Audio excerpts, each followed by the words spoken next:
So welcome to another edition of the Let's Connect Spotlight series. I'm Christine Krieger, Professional Development Consultant for the Colorado State Library and co-chair of the Cal Mentorship Interest Group, who is bringing you this series. Today, I'm delighted to be talking to Paula Valaxa, Coordinator of Diversity and Inclusion at the Jefferson County Public Library. Paula, welcome and thanks for taking time to chat with us today. Thank you, Christine. I'm so happy to be here today. Excellent.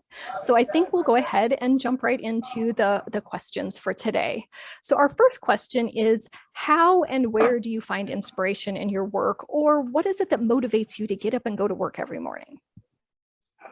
So that's an easy question. I'm very motivated by the people we serve. So I work with underserved communities.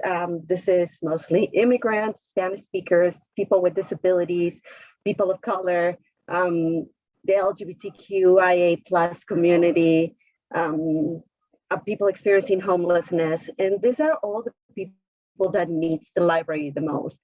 And so whenever I see the impact that we have in those lives, right, that is just reward enough.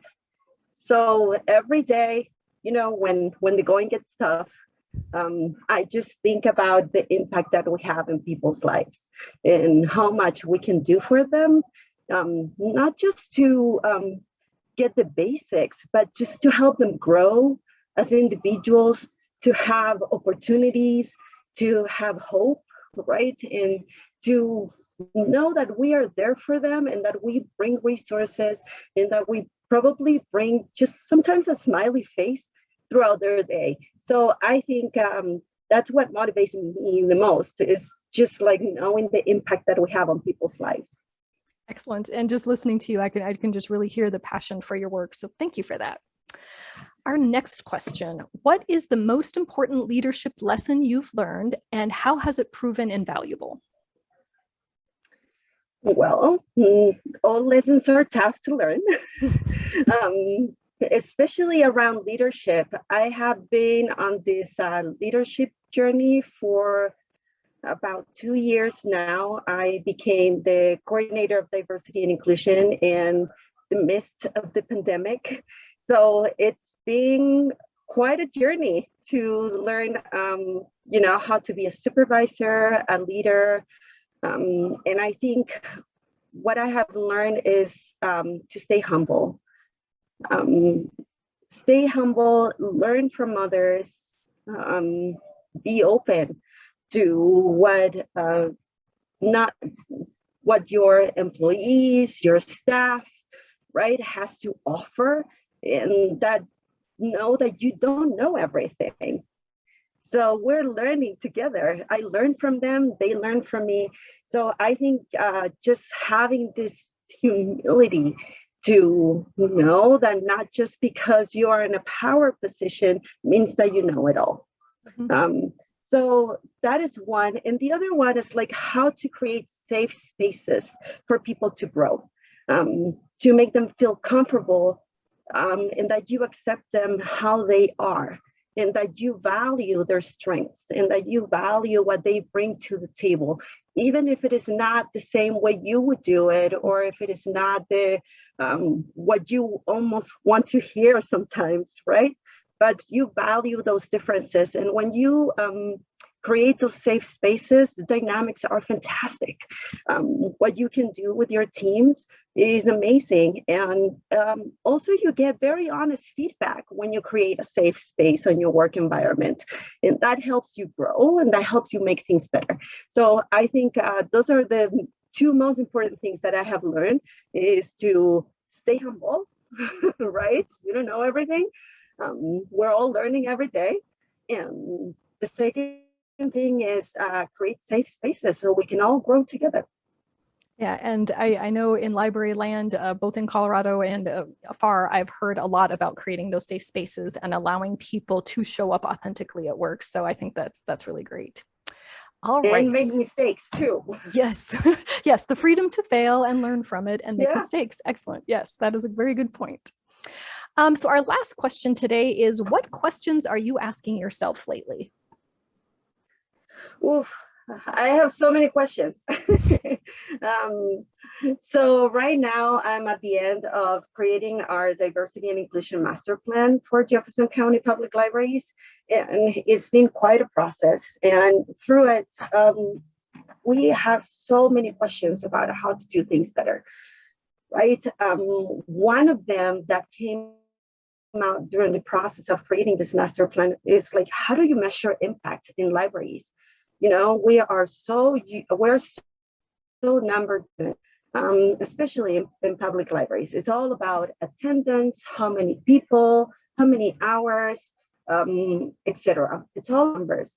When you work with diverse communities, numbers don't really talk for themselves because you are working with minorities. So your numbers are always going to be lower. So how do you measure the impact? Because you might have lower numbers, but you're going to have greater impact on those lives because these are people that need your services the most. So there is this big question that I haven't been able to answer yet. And I'm looking in the literature about how do you measure the impact that we have in people's lives? You know, so we are not just driven by how many people came. Maybe instead of having 50, you only got 10. But out of those 10, you change 5 lives. And I think that is more important than, you know, like that you fill out the room, especially in COVID times. You can't fill out the rooms anyways. So I think focusing on impact is very important. Another question that I have is that how do we increase cultural competency in our libraries? And how in a way that is sustainable, right? That is not one and done. It's now just go to this webinar or let's go to the Cal EDI 1 year and then we're done. So how do we increase cultural competency in a way that is sustainable and that allows us to make intentional welcoming libraries, right? So we can welcome everyone, not just with a sign or with a policy, but with that everyday interaction that we were able to understand that everyone is different, that everybody has different barriers. And then when we serve our diverse populations, we do it with our heart open, right? In a way that we are ready to be flexible and to understand that diversity and those differences and to value those differences. And so we can empower our communities. So those are kind of like my 2 biggest things. It's like, how do we increase our cultural competency and how do we measure the impact that does have in our patrons and our communities? Those are 2 very big questions that I think library staff across Colorado and across the United States are all also dealing with. So, and I think that, I don't know, maybe once you find the answers, they'll kind of blend together a little bit in terms of cultural competency and measuring impact and that kind of thing. So, yeah, that's really great. Well, once again, I want to thank you so much for taking your time to share with us today, share some of your thoughts on leadership and kind of what you're thinking about these days when you do your work. Any last words for us before we conclude the interview?